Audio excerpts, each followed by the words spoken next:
Hello बच्चों, let us read the question and the question is a ray of light traveling in air. It is incident at a grazing angle 90 degree on a long rectangular slab of a transparent medium of thickness 1 meter. तो क्या कहा गया है कि एक ray of light है जो incident हो रही है किस पे 90 डिग्री इंसिडेंट एंगल के साथ, ठीक है, on a long rectangular slab. तो आप देखेंगे कि यहाँ पर ये जो दिया गया है हमें, ये एक रेक्टेंगुलर स्लैब दिया गया है, ठीक है, ये एक रेक्टेंगुलर स्लैब दिया हुआ है ऑफ थिकनेस 1 मीटर, ठीक है, और जो रे है वो इस तरह से परपेंडिकुलर है ना, सॉरी 90 डिग्री बनाते हुए क्या कर रही है, इंसिडेंट कर रही है इस रेक्टेंगुलर स्लैब पे। चलिए अब आगे क्या कह रहा है question, the point of incidence is the origin 0,0।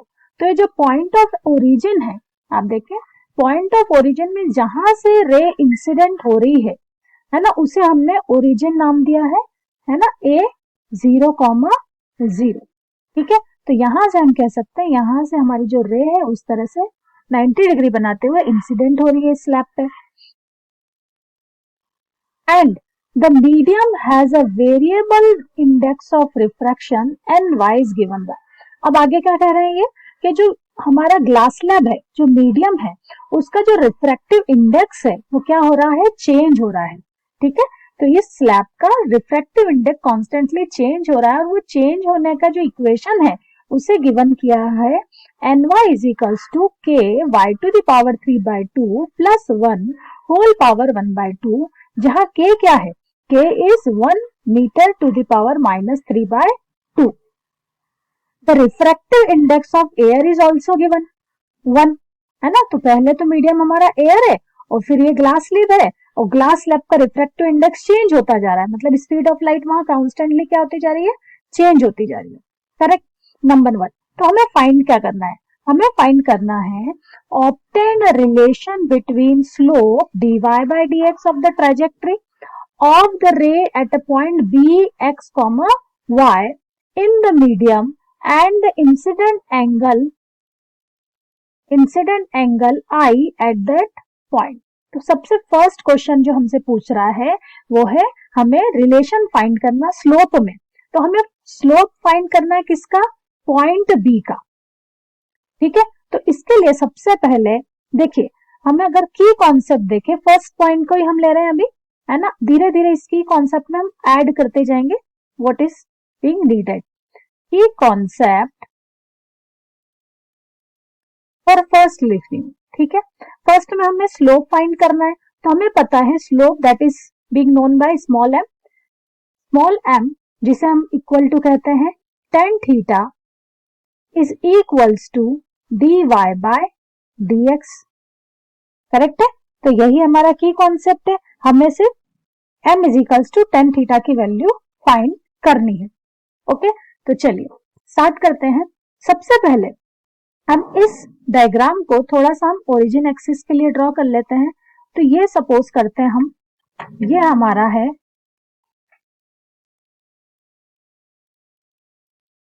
X axis और यहां पर हम दे देते हैं इसे वाई एक्सिस, ठीक है।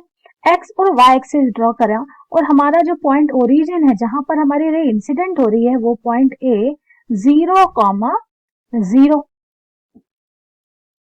ठीक है। और इस तरह से जैसे ही ग्लास स्लैब में एंटर होती है, रिफ्रैक्शन के कारण उसका पाथ कुछ ऐसा हो गया, ठीक है। मान लिया किसी पॉइंट पर, ये पॉइंट ए है, हमें बी पर स्लोप चाहिए, ठीक है, दिस इज पॉइंट बी जिसके कोऑर्डिनेट है हमारे x1, y1, ठीक है। तो इससे अगर हम परपेंडिकुलर डालें तो देखिए ये जो एंगल है ये हो गया हमारा 90 डिग्री, ठीक है। अब अगर इस पे हम इस तरह से टेंजेंट ड्रॉ करें,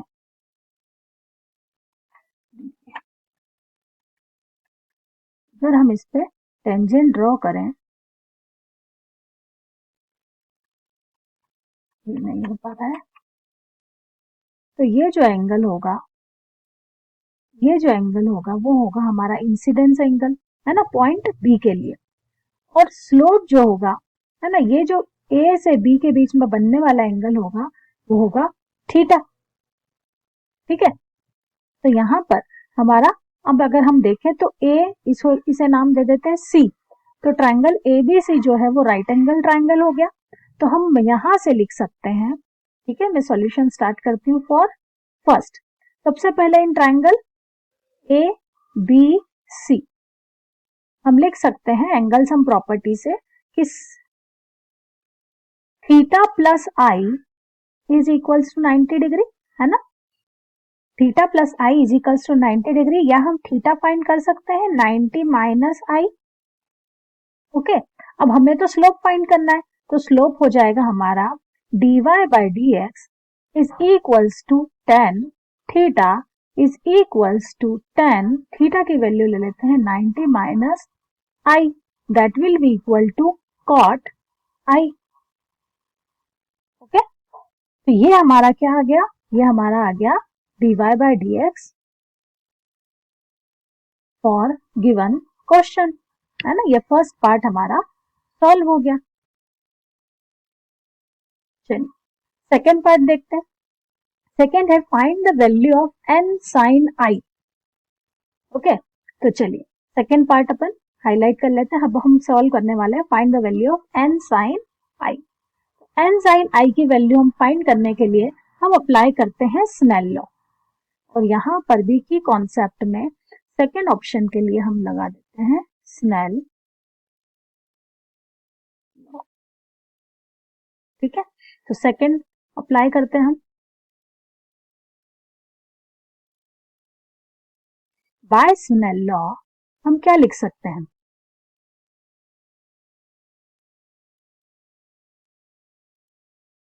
हम लिख सकते हैं n इज इक्वल्स टू, है ना, refractive index is equals to sine of incidence angle and sine of refractive angle.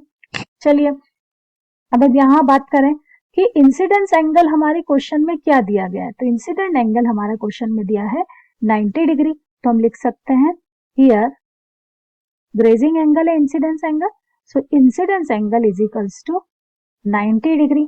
अब बात करें आर की, रिफ्रैक्टिव एंगल की, ठीक है, तो यह जो आई इज इक्वल्स टू 90 डिग्री है ना, यहाँ पर अगर हम रिफ्रैक्टिव इंडेक्स एंगल देखें तो हमारा रिफ्रैक्टिव एंगल हो जाएगा,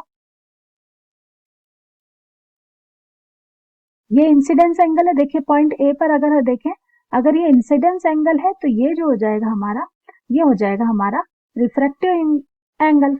ठीक है, तो ये किसके इक्वल है, साइन आई के इक्वल, तो ए पॉइंट पर आर की वैल्यू हम लिख सकते हैं आई, तो यहां पर हमारा क्वेश्चन में कन्वर्ट हो जाएगा n is equals to sine 90 by r की प्लेस पे आई है आई साइन, तो रिफ्रैक्टिव इंडेक्स इंसिडेंस एंगल पे डिपेंड कर रहा है। ओके, तो that is n sine i is equals to 1, तो ये हमारा सेकेंड पार्ट की वैल्यू आ गई, सेकेंड पार्ट सॉल्व हो गया, है ना, साइन 90 की वैल्यू 1 है। Now let us read the question third. So third is saying obtain the equation of trajectory yx of the ray in the medium। तो इस रे के लिए हमें इक्वेशन ऑफ ट्रेजेक्टरी फाइंड करनी है। तो देखिए यहां से लिख सकते हैं हम third.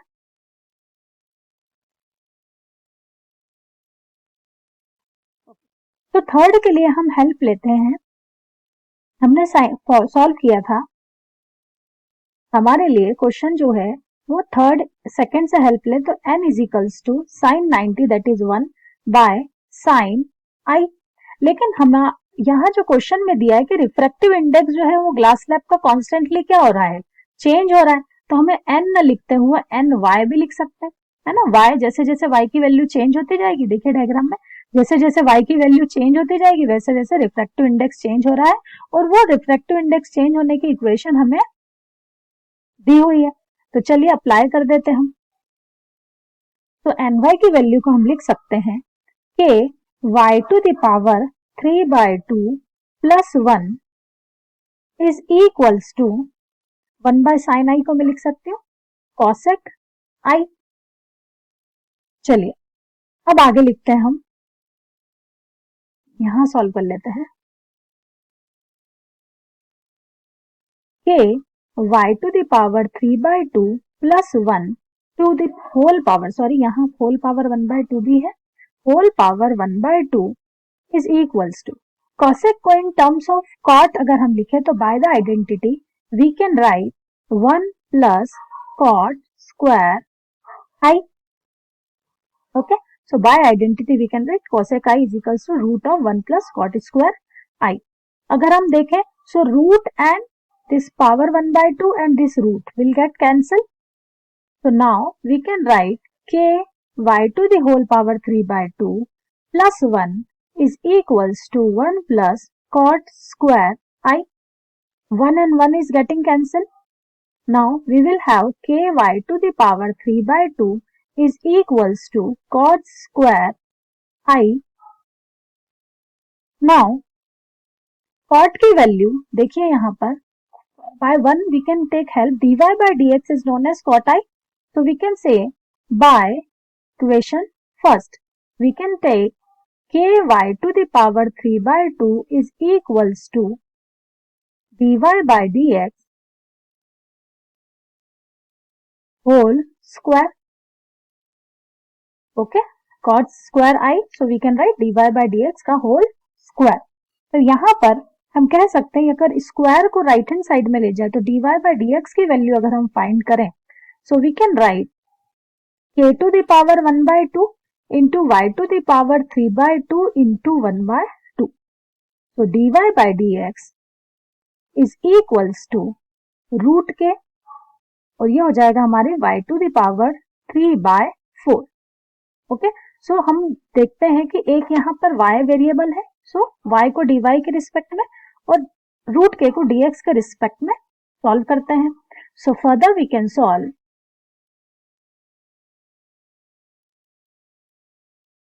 We can write dy by y to the power 3/4 integration and here we will have root k integration of into dx।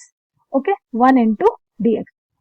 तो y x का इंटीग्रेशन होगा 0 टू किसी वैल्यू x तक और y की वैल्यू होगी ओरिजिन 0 से ले किसी वैल्यू y तक।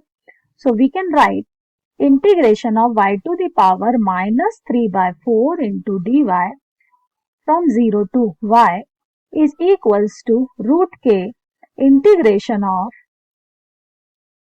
1 into dx for the value 0 to x.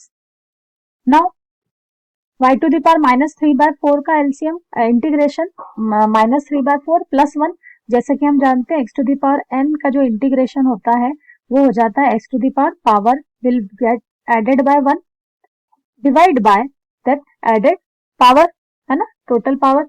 तो देखिए यहाँ लिखेंगे y to the power -3/4 plus 4 plus 1, that will give us 1/4, negative नहीं होगा, -3 प्लस 4, ये हो जाएगा 1/4 divide by 1/4 is equals to root के 1 का इंटीग्रेशन हो जाएगा x और लिमिट अप्लाई हो जाएगी 0 to x।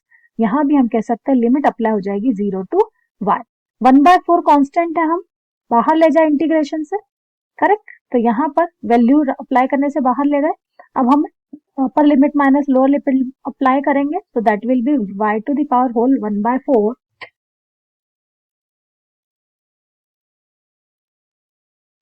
is equals to root k into x, या हम ये कहें, देखिए ये वैल्यू आ गई हमारी y 4 into y to the power 1/4, ठीक है।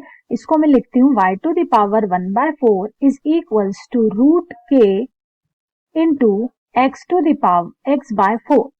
ओके, फाइनली 1/4 को सेपरेट कर दें, हमें इक्वेशन ऑफ ट्रेजेक्टरी चाहिए, तो y के टर्म्स में अगर हम इसको रिप्रेजेंट करें तो ये हो जाएगा रूट k की power 4 into x/4 to the whole power 4।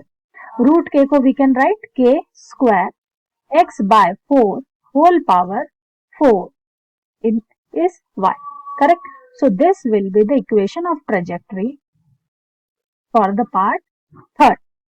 Okay, this is solving for part third, answer of part third. चलिए देखते हैं फोर्थ क्या कह रहा है हमें. फोर्थ क्वेश्चन कह रहा है determine the coordinate x1 y1 of point P. यहाँ पर हमें पॉइंट P गिवन है. थोड़ा सा मैं चेंज कर देती हूँ, हमें पॉइंट P गिवन है तो P लिख लेते हैं ना, इससे कोई बहुत ड्रास्टिक चेंज नहीं आएगा. और यहाँ भी ट्राइंगल में मुझे ABC की प्लेस पे क्या कर देना चाहिए, P. चलिए तो हमें पूछा जा रहा है determine the coordinate x1 y1 of the point P where the ray of intersect the upper surface of the slab air boundary. अब वो क्या कह रहा है कि हमें equation of determine x1 y1 के कोऑर्डिनेट चाहिए पॉइंट P, तो वो तो हमने फाइंड कर लिया है. Where the ray intersect the upper surface of the slab air boundary. Okay, तब ये कह रहे हैं हमसे कि ये जो पॉइंट P है यहाँ पर, ठीक है, पॉइंट P के लिए हमें कोऑर्डिनेट चाहिए x1 y1 के लिए वैल्यू चाहिए जब रे जो है अपर सरफेस को इंटरसेक्ट करती है. तो देखिए अगर अपर सरफेस को इंटरसेक्ट करती है सो y1 की वैल्यू तो क्या हो जाएगी, थिकनेस 1 मीटर थी तो y1 की वैल्यू तो हो गई हमारे लिए क्या 1. करेक्ट. तो हमें कोऑर्डिनेट के लिए किसकी वैल्यू चाहिए, ओनली फॉर x1. तो ये वैल्यू हम फाइंड कर सकते हैं with the help of equation number 3. तो अब हम करते हैं इक्वेशन 3 की हेल्प से x1 y1 कोऑर्डिनेट की वैल्यू फाइंड करना. तो चलिए यहां पर आ जाते हैं हम फोर्थ. ठीक है, फोर्थ हमें कह रहा है ना, हम हेल्प किससे लेंगे, by equation third, by equation number 3. देखिए इक्वेशन 3 हमारी कह रही है y is equals to k square x by 4 to the power 4. अब यहाँ पर हमें अपर सरफेस के लिए फाइंड करना है. अपर सरफेस मतलब हमारा k की जो वैल्यू है ना, हमें दिया है यहाँ पर, देखो बच्चों k की वैल्यू जो है वो क्या दी है 1. करेक्ट. तो k की वैल्यू अप्लाई कर देते हैं. और refractive index for air is also given 1. Okay, और y क्या है, y हमारा जो है refractive index in terms of 1, in terms of है ना y था. तो ये देखिए हम यहाँ कह सकते हैं here value of k is equals to 1 and y is equals to 1. Okay, तो चलिए देखते हैं, ये वैल्यू हो गई हमारी. यहाँ पे हमें x1 y1 की वैल्यू फाइंड करनी है, x1 y1. तो इस पॉइंट को x1 y1 के सेंस में पहले रिप्रेजेंट कर देती हूँ मैं. तो ये हो जाएगा ये y1 x1. Correct. Point P के लिए इक्वेशन हो जाएगी equation trajectory y1 is equals to k square x1 by 4.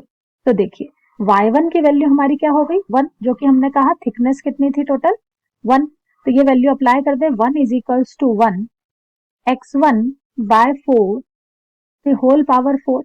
इसकी पावर 4 ले लें अगर, है ना. अब now exponent will be is same, तो बेस भी सेम होंगे. So 1 is equals to x1 by 4. तो यहां से हम x1 की वैल्यू ले सकते हैं 4. ये हमारी x1 की वैल्यू आ गई. तो कोऑर्डिनेट ऑफ P लिख दे हम, coordinate of P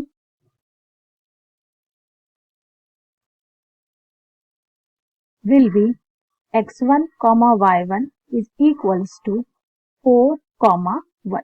Correct. Now this is the time for solving fifth part. चलिए फिफ्थ पार्ट देखते हैं हम.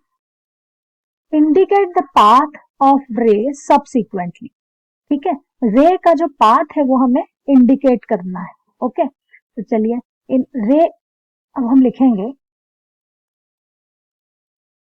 द पाथ रे. ठीक है, पाथ रे जो होगा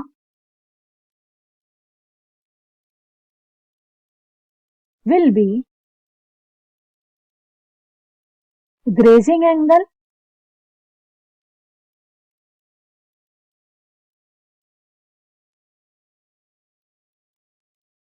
as emergence angle. ऐसा क्यों, देखिए जब किसी ग्लास स्लैब में से रे बाहर आएगी तो जिस एंगल से वो इंसिडेंट होती है उसी एंगल से वो क्या होगी, बाहर आएगी। हमें पता है I is equals to e, correct. तो हम कह सकते हैं कि अगर ग्रेजिंग एंगल हमारा incident angle as a grazing angle है तो इमर्जेंस एंगल भी वही होगा। तो हम इंसिडेंस एंगल के लिए हमने फाइंड किया था n sin I is equals to 1। यहां पर हम I इज इक्वल्स टू क्या रख सकते हैं, E। तो यह वैल्यू हो जाएगी हमारी।